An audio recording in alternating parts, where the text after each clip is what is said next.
ಮೊದಲ ಬಾರಿಗೆ ಪಟ್ಟಣ ಪಂಚಾಯತ್ ಚುನಾವಣೆ ನಡೀತಾ ಇದೆ, ಪ್ರಚಾರ ಎಲ್ಲ ಮಾಡ್ತಾ ಇದ್ದಾರೆ, ಹೇಗೆ ಅನ್ನಿಸ್ತಾ ಇದೆ? ಜನ ಎಲ್ಲ ಏನು ಹೇಳ್ತಿದ್ದಾರೆ? ನನ್ನ ಹೆಸರು ಮನೋಜ್ ಗುಣಪ್ಪನವ್ರು ಅಂತಂದು, ನಂದು 9ನೇ ವಾರ್ಡು.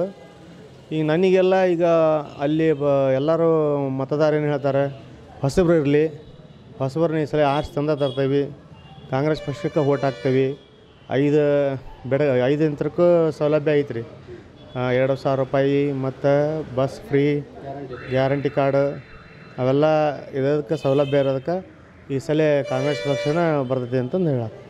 ನಿಮ್ಗೆ ಹೆಂಗೆ ನಂಟಿದ್ದು ರಾಜಕೀಯ ನಂಟು? ಈಗ ಫಸ್ಟ್ ಚುನಾವಣೆ ನಿಮಗೆ ಟಿಕೆಟ್ ಪಕ್ಷ ಗುರುತಿಸ್ಕೊಟ್ಟೈತಿ, ಹೆಂಗೆ ರಾಜಕೀಯದ ನಂಟು ಹೆಂಗೆ ನಿಮಗೆ? ನಾನು ಈಗ 23 ವರ್ಷ 24 ವರ್ಷ ನಾನು BJPಗೆ ದುಡಿದಿದ್ದೆ.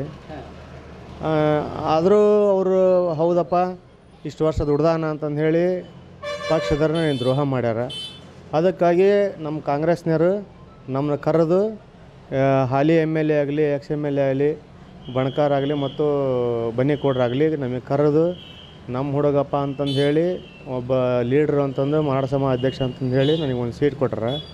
ಅದಕ್ಕೋಸ್ಕರ ನಾವು ಅದನ್ನು ಗೆದ್ದು ಆ ಛಲ ಅವ್ರಿಗೆ ತೋರಿಸ್ತೇನೆ. ಇಷ್ಟು ದಿನ ಪ್ರಚಾರ ಮಾಡಿದ್ರಿ, ಇನ್ನೊಂದು 3-4 ದಿನ ಇದೆ. ಹೌದು. ಈಗ ಒಂದು ಹಿಂದಿನ ದಿನಗಳಲ್ಲಿ ಪ್ರಚಾರ ಮಾಡಿದ್ಕು ಈಗ ಒಂದು ವೈಟ್ಸ್ ಇರ್ತದಲ್ಲ ನಿಮಗೆ, ಈಗ ಒಂದು ಏನು ಹೋಗಿ ಬರ್ತಾ ಇದೆ ಏನು ನಮಗೆ ಸರ್? ನೋಡಿ ಸರ, ನಾವು ಮಾತ್ರ ಯಾವ ಇದಕ್ಕೂ ಹಿಂಜರಿದಿಲ್ಲ, ಜರಿಯೋದು ಇಲ್ಲ. ನಾವು ಯಾವಾಗಲೂ ಜಯ ನಮ್ಮದ ಅಂತಂದು ನಾವು ಹೇಳೋಕೆ ಇಷ್ಟಪಡ್ತೀವಿ. ಎಷ್ಟು ಒಟ್ಟಾರೆ ಮತಗಳು ಎಷ್ಟದವು ಸರ್? 628 ಅದ ಸರ್. ಪ್ರಮುಖವಾದ ಸಮುದಾಯ ಯಾವುದು? ಪ್ರಮುಖವಾದ ಸಮಾಜ ಮರಾಠ ಸಮಾಜ ಸರ್. ಮರಾಠ ಸಮಾಜದವು 190, ಹೊಸ ಒಂದೆಲ್ಲ ಸೇರಿದರೆ 205 ಅದಾವೆ. ಮತ್ತು ನಮ್ಮ ಉಪ್ಪಾರ ಸಮಾಜದವರು ಅವರವು 110 12 ಅದಾವೆ ರೀ.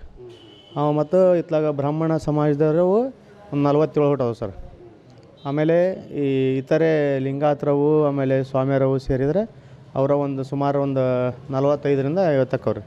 ಏನು ಹೇಳ್ತಿದ್ದಾರೆ ಜನ? ಅಂದರೆ ಪ್ರಚಾರಕ್ಕೆಲ್ಲ ಹೋಗಿರ್ತೀರಿ, ಏನು ಸಮಸ್ಯೆಗಳನ್ನ ಹೇಳ್ಕೊತಾ ಇದ್ದಾರೆ? ನೋಡಪ್ಪ, ನಾವು ಇಷ್ಟು ವರ್ಷ ಒಬ್ಬರಿಗೆ ದುಡ್ದಾರೆ ಎಲ್ಲರೂ, ಇಡೀ ನಮ್ಮನ್ನೂ ಸೇರಿಸಿ ಇಡೀ ನಮ್ಮ ವಾರ್ಡ್ನಾಗೂ ಸಮೇತ ಸೇರಿ ಎಲ್ಲರೂ ಒಬ್ಬರಿಗೆ ದುಡ್ದಾರೆ.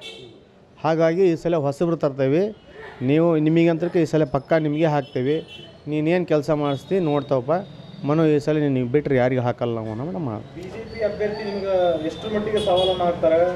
ಯಾವ ಸವಾಲು ನಮಗೇನು ದೊಡ್ಡದಲ್ರಿ. ಒಂದು ನಾವು ಅವ್ರು ಏನು ಮಾಡಿದ್ರು 47 ಓಟ್ನಾಗ ಇಬ್ಬರು ನಿಂತ್ಕೊಂಡಾರ.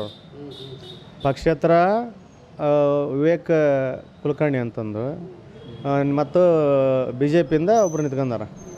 ಅವರು 47 ಓಟ್ನಾಗ ಅವ್ರು ಇಬ್ಬರು ನಿಂತ್ಕೊಂಡಾರ. ನಮಗೇನು ದೊಡ್ಡದಲ್ಲ ಅದು.